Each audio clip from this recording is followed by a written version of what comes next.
দর্শক এই মুহূর্তে আছে ঢাকার কাকরাইলে এবং কাকরাইল মসজিদের ঠিক সামনেই। আমার আশেপাশে দেখতে পাচ্ছেন যে কাকরাইল মসজিদের বাহিরে কিন্তু প্রচুর পরিমাণে মানুষের সমাগম হয়েছে। আজ জুমার নামাজকে উপলক্ষ করে অসংখ্য মুসল্লিরা এই কাকরাইল মসজিদে অবস্থান নিয়েছে। তারা সকলেই কিন্তু সাতপন্থী। আপনারা সকলেই জানেন যে বাংলাদেশে দুটি ধর্মীয় দল তাবলীগ আলাদের মধ্যে রয়েছে, একটি জুবায়ের সাহেবকে সমর্থন করে, আরো একটি দল সাদ সাহেবকে সমর্থন করে। কিছুদিন আগে যখন জুবায়ের সাহেবদের এক বক্তব্যে বলা হয় যে বাংলাদেশের সাতপন্থীদের থাকতেই দিবে না, তার প্রতিবাদেই কিন্তু আজকে কাকরাইল মসজিদে সাতপন্থীরা অবস্থান নিয়েছে। তাদের শান্তিপূর্ণ কার্যক্রম পালন করছে এবং তারা সমাধান চায়, তারা ঐক্য চায়। দেখতে পাচ্ছেন আমার পিছনে প্রচুর পরিমাণে মানুষের সমাগম দেখা যাচ্ছে এবং তারা যে যার জায়গা থেকে বিভিন্ন জেলা থেকে বিভিন্ন জায়গা থেকে তাদের কর্মসূচি পালন করতে এসেছে।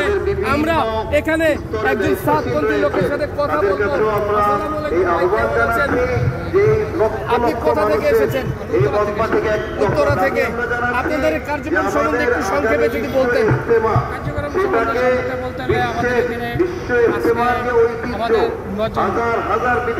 চালুর কথা।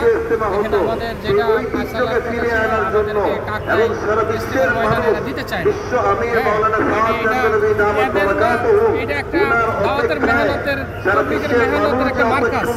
এটা তবলিগের মেহনতের মার্কাজ, এটা কোনো ব্যক্তির মার্কাজ না। সারা বিশ্বের থেকে কাছে রয়েছে এটা তবলিগের মেহনতের মার্কাজ। এই মার্কাজে আমরা আসছি এই কারণে যে আমরা সবাই কীভাবে এরকম কি এককভাবে দাওয়াতের মেহনত করতে পারি, সবাই একভাবে চলতে পারি, আর সমস্ত মানুষ কিভাবে হক পথে আসতে পারে, সঠিক পথে আসতে পারে, আল্লাহকে চিনতে পারে, আল্লাহকে চিনে আখিরাতের জিন্দেগি পার হইতে পারে। অনেক ধন্যবাদ। দর্শক তাদের কাছে কিন্তু একটাই কথা, কোথা থেকে এসেছেন আপনি? নেত্রকোনা মোহনগঞ্জ থেকে, দেশের অনেক দূর থেকে চলে এসেছেন সাদ সাহেবের এই পন্থী। ভাই আপনাদের আজকের কার্যক্রম সম্বন্ধে যদি একটু বলতেন। বাংলাদেশের একমাত্র মার্কা, এই মার্কাজে অবস্থান করার